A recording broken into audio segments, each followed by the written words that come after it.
Vous êtes bien sur RCF Vaucluse. Aujourd'hui, dans la tribune de Vaucluse, nous accueillons la présidente du syndicat des pharmaciens, Brigitte Ferren. Et pour reprendre les questions, bien, la parole est à Patrick Nipiller. Alors, on va parler un peu rémunération. Brigitte Ferren, comment se rémunère un pharmacien? Alors, je parle pas du pharmacien salarié, je parle du patron de la pharmacie. Eh bien, chaque fois que l'on vend une boîte, on a une somme, on encaisse une somme sur la boîte qui se partage entre le prix de la boîte et, comment on appelle ça? C'est la marge, vous voulez dire? C'est la marge? Non, pas du tout. Une commission? Non, c'est pas une commission, c'est un honoraire. Voilà, je ne trouvais pas le mot, d'accord. c'est l'honoraire à 2 ans, donc c'est D'accord. vrai que... Mais en plus, plus le prix de la boîte est élevé, on parle de marge dégressive lissée, moins on a de rémunération dessus. Donc dans le prix d'une boîte, vous avez le prix fabricant, la marge du grossiste qui nous livre, la marge du pharmacien et la TVA. Et donc, c'est d'aller plutôt crescendo, ces marges globalement pour les pharmacies, ou c'est l'inverse?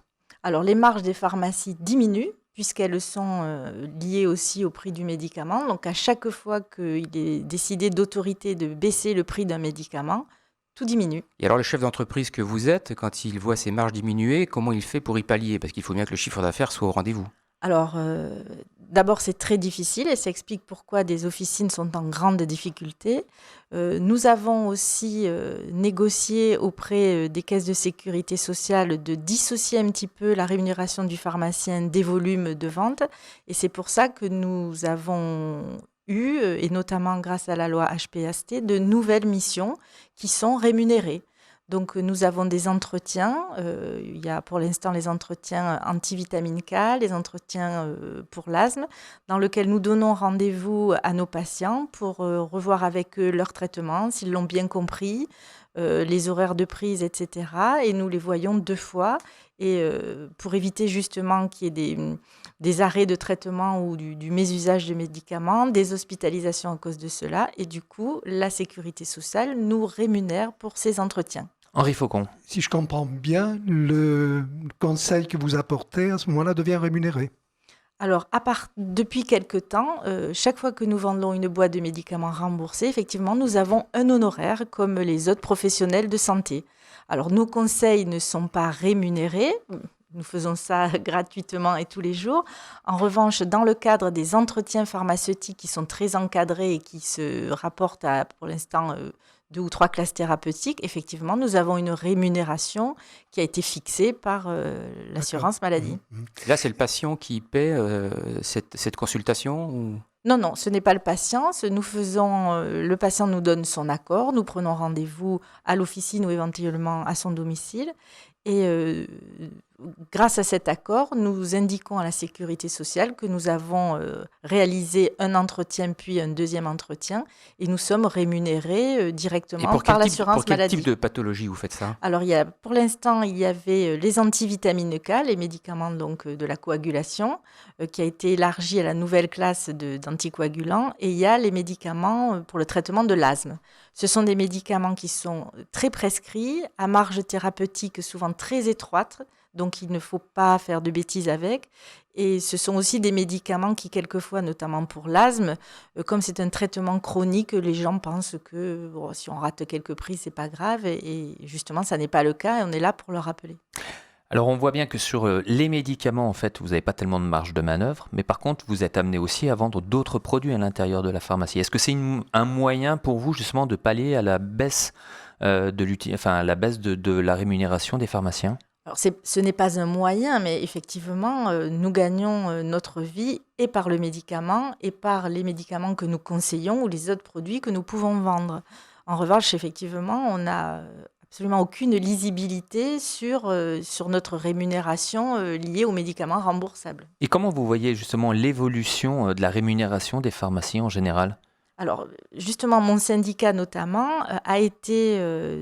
a été, peut-être pas le précurseur parce que je vais m'attirer des ennemis, mais s'est quand même bien battu pour qu'effectivement nous ayons une rémunération et des actes. Parce que sinon, à terme, il y a de moins en moins de médicaments prescrits, ils sont de moins en moins chers, donc toutes les pharmacies allaient fermer. Sauf quelques grandes pharmacies qui auraient tiré leur épingle du jeu, mais nous nous battons pour toutes les pharmacies. Henri Faucon. Oui, alors, on a, disons, dans le public, quelquefois l'impression que le pharmacien est uniquement un commerçant.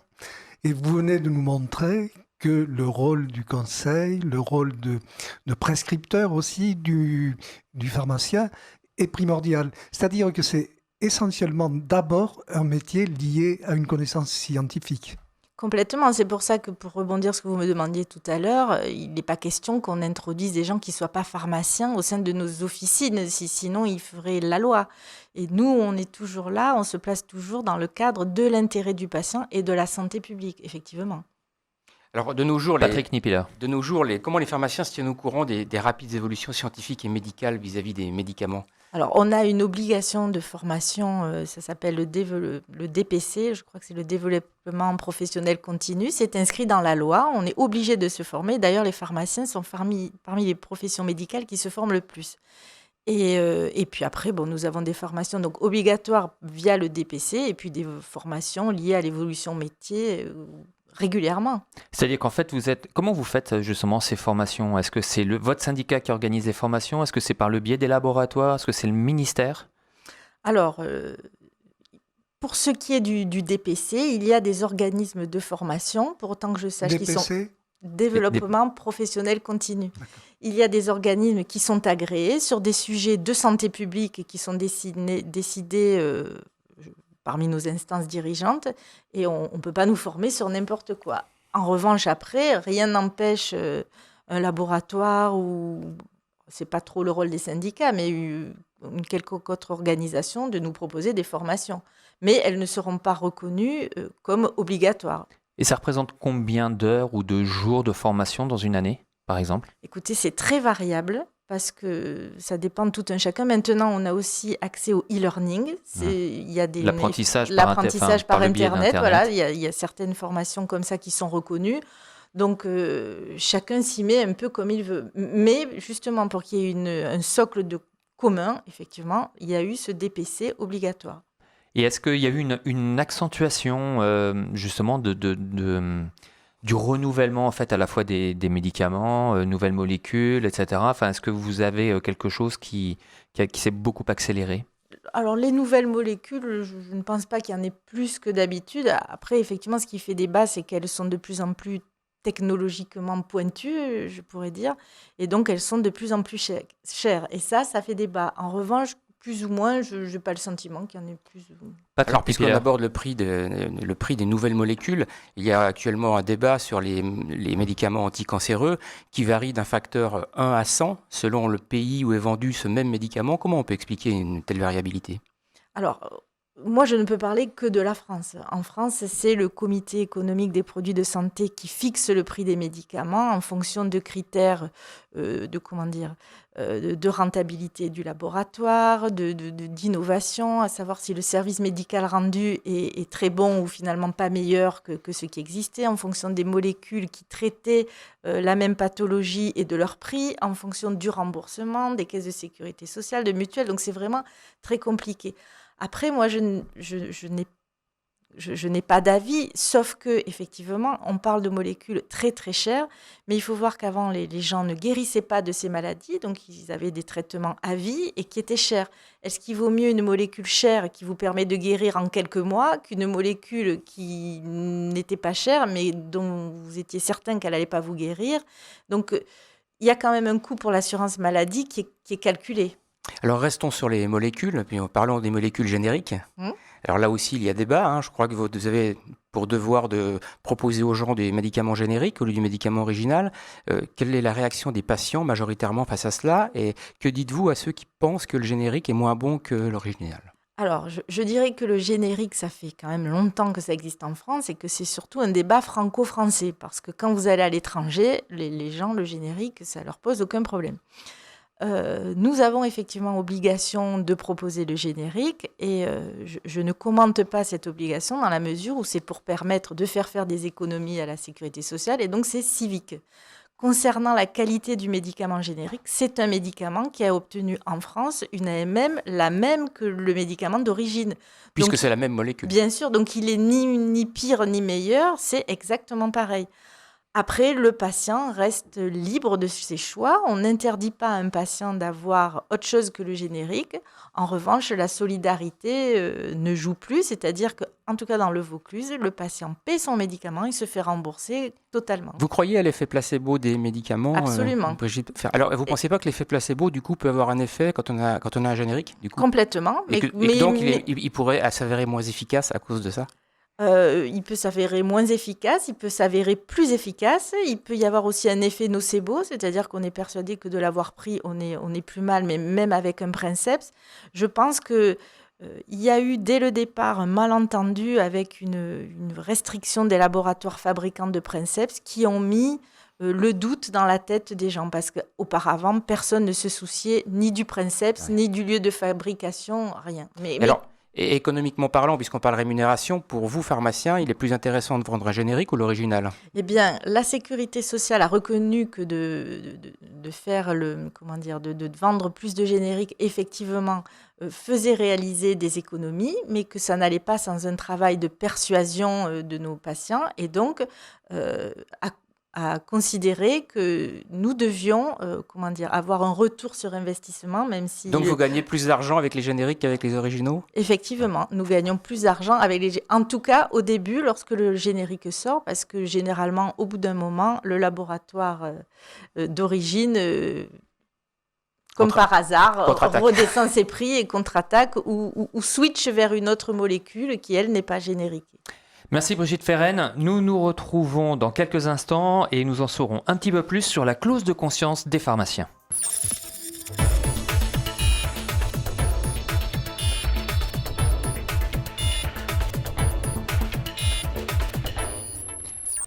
Nous sommes de retour dans Tribune de Vaucluse sur RCF, Vaucluse, et nous sommes avec Brigitte Ferren qui est la présidente du syndicat des pharmaciens. Brigitte Ferren, on va parler effectivement clause de conscience. Pourquoi est-ce que selon vous, la clause de conscience ne vous est pas permise alors qu'elle l'est pour le médecin ?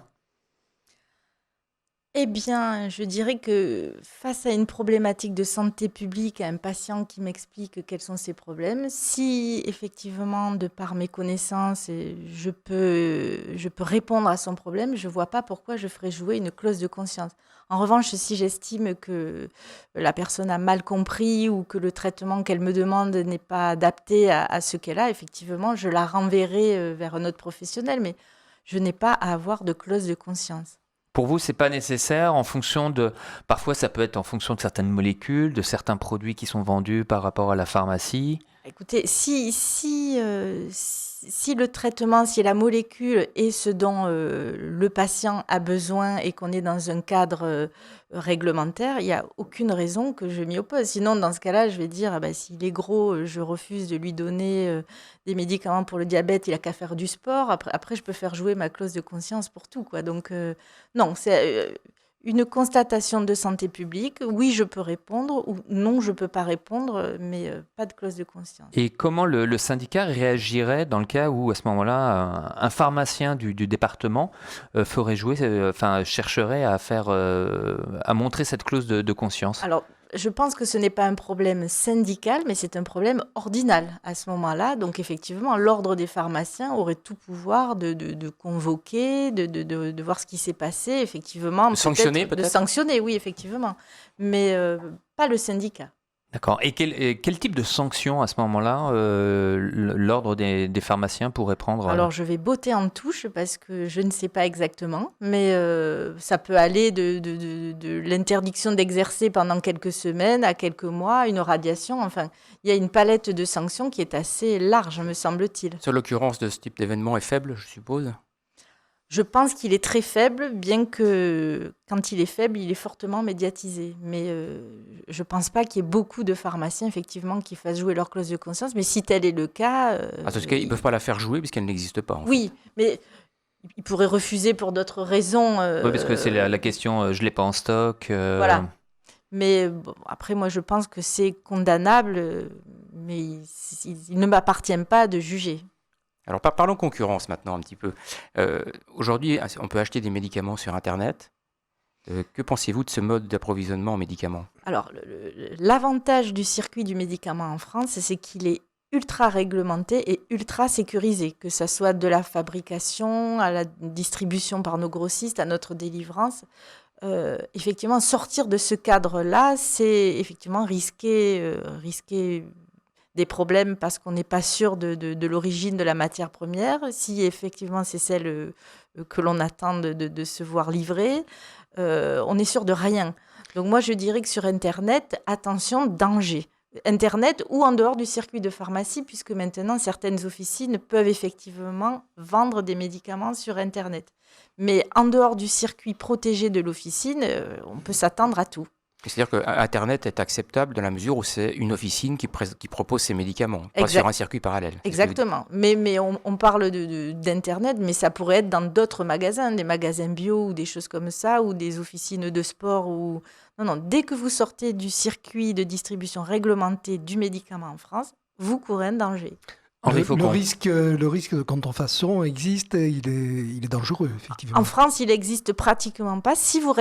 Il est nul si vous restez dans le cadre de la pharmacie d'officine. Après, il est mondial comme de partout ailleurs, j'oserais dire. Donc, la sécurité, c'est quand même de passer par son pharmacien. La sécurité, c'est de passer par l'officine. Nous garantissons cela. Est-ce que vous avez déjà été confronté à des problèmes de rupture de stock sur des médicaments Alors, on est de plus en plus confronté à des problèmes de rupture de stock et malheureusement, quelquefois, c'est très compliqué de pouvoir délivrer au patient le produit qu'il veut. Quelles en sont les causes ? Alors, les causes sont multiples parce que vous partez de la fabrication de la matière première, donc il peut y avoir une pénurie de matière première. Si c'est quelque chose d'origine végétale, il se peut qu'il n'y en ait plus.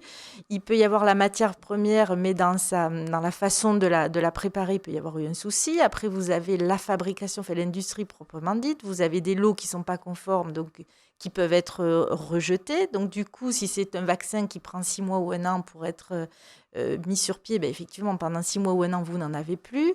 Vous pouvez avoir des problèmes dans la distribution. Et puis, il ne faut pas oublier que maintenant, on est sur un marché mondial.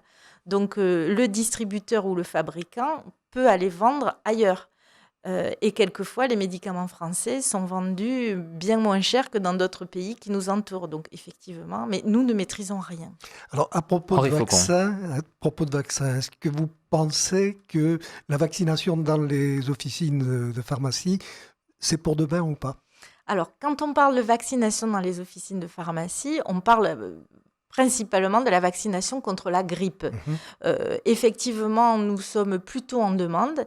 Parce qu'il y a un constat, c'est que les gens ne se font pas assez vacciner. Et il y a Par contre, on s'est aperçu que les gens venaient dans nos officines. On en a parlé tout à l'heure. Donc, effectivement, c'est le moment ou jamais de les capter pour leur expliquer les bienfaits de la vaccination. Ça serait que chez des adultes qui auraient déjà été vaccinés l'année précédente et effectivement, sur la base d'un volontariat et d'une formation du pharmacien. D'accord. Mais mon syndicat y est plutôt favorable. Qu'est-ce qui fait qu'en fait les Français ont du mal maintenant à se faire vacciner ? Est-ce que... Je pense qu'il y a une désinformation en ce moment. Les vaccins, c'est dangereux. Les vaccins, ça ne sert à rien. Donc voilà, c'est regrettable parce qu'il y a certaines maladies effectivement qu'on a pu éradiquer grâce à la vaccination. Et il y en a d'autres, comme la rougeole, qui sont en train de réapparaître parce que les gens ne se vaccinent plus. Mais se vacciner, c'est se vacciner pour soi, mais pour les autres aussi. C'est faire un geste d'altruisme parce que vous pouvez, vous, au pire, attraper la maladie, mais vous pouvez être un transmetteur pour une personne âgée, pour un enfant, pour un malade. Et donc, c'est regrettable. Nous faisons tout ce que nous pouvons, effectivement, pour inciter les gens à se faire vacciner. Patrick Nicolas. Arrive-t-il d'être prescripteur de médicaments ? Je pense à la jeune fille qui vient chez vous, qui demande une pilule du lendemain parce que... Alors, comment pouvez-vous réagir face à cela ? Et peut-être à d'autres cas que celui-là. On est prescripteur, entre guillemets, si on sort du cadre du remboursement, quand les gens viennent nous voir à la pharmacie et nous demandent un conseil. Donc effectivement, quelque part, on leur prescrit le traitement qui est adapté à ce dont ils viennent de nous parler. En revanche, si vous parlez de prescripteurs, mais le mot ne me plaît pas, parce qu'on n'est pas des médecins, mais si vous me parlez effectivement des produits que l'on peut délivrer aux patients et qui vont leur être remboursés, comme la pilule du lendemain, comme les patchs de substitution nicotinique et les vaccins grippe, puisqu'on peut, aux gens qui ont déjà été vaccinés, effectivement, leur prescrire, entre guillemets, le vaccin. Nous y sommes plutôt favorables, mais je ne me rappelle plus le début de votre question. Le début de la question, c'était dans quel cas pouvez-vous prescrire des médicaments, voilà. Mais vous avez répondu à la question. Prescrire, si c'est remboursé, il n'y a que 3 cas pour l'instant. Sinon, pour le reste, on prescrit du conseil, on va dire. Dans 10 ans, être pharmacien, ça sera quoi ? Alors pour moi, ce sera être pas loin de la retraite. Et pour vos confrères que vous laissez sur le carreau, pour le coup ? Écoutez, ça sera... Du coup, on a deviné que vous aviez dans la cinquantaine. Ça sera quand même avoir beaucoup de missions et être, je pense, dans le cadre de la pas pluridisciplinarité, mais dans le partage au sein de... Comment dire, avec nos confrères médecins, kinés, dentistes, etc. Ça sera la pluridisciplinarité et puis ça sera aussi peut-être un peu plus de, comment on appelle ça, d'entretien, un peu plus de mission, voilà. Et dans la technique, l'évolution de la technique ? Par exemple, le numérique, comment le numérique va venir dans la pharmacie ? Je pense aux piluliers électroniques, je pense aux cabines de consultation médicale. Imprimante 3D. Alors, la cabine de consultation médicale, c'est a priori pas trop dans les pharmacies pour l'instant. Mais le pilulier électronique, par exemple. Pourquoi pas ? Après, on s'adaptera. Les pharmaciens se sont toujours adaptés à tout. On est une profession pour laquelle les règles du jeu changent grosso modo tous les ans ou tous les 2 ans. Et chaque fois, on s'adapte. Donc, on devrait s'adapter. Bravo.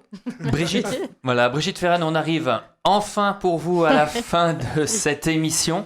Merci, vous êtes la présidente du syndicat des pharmaciens pour le Vaucluse.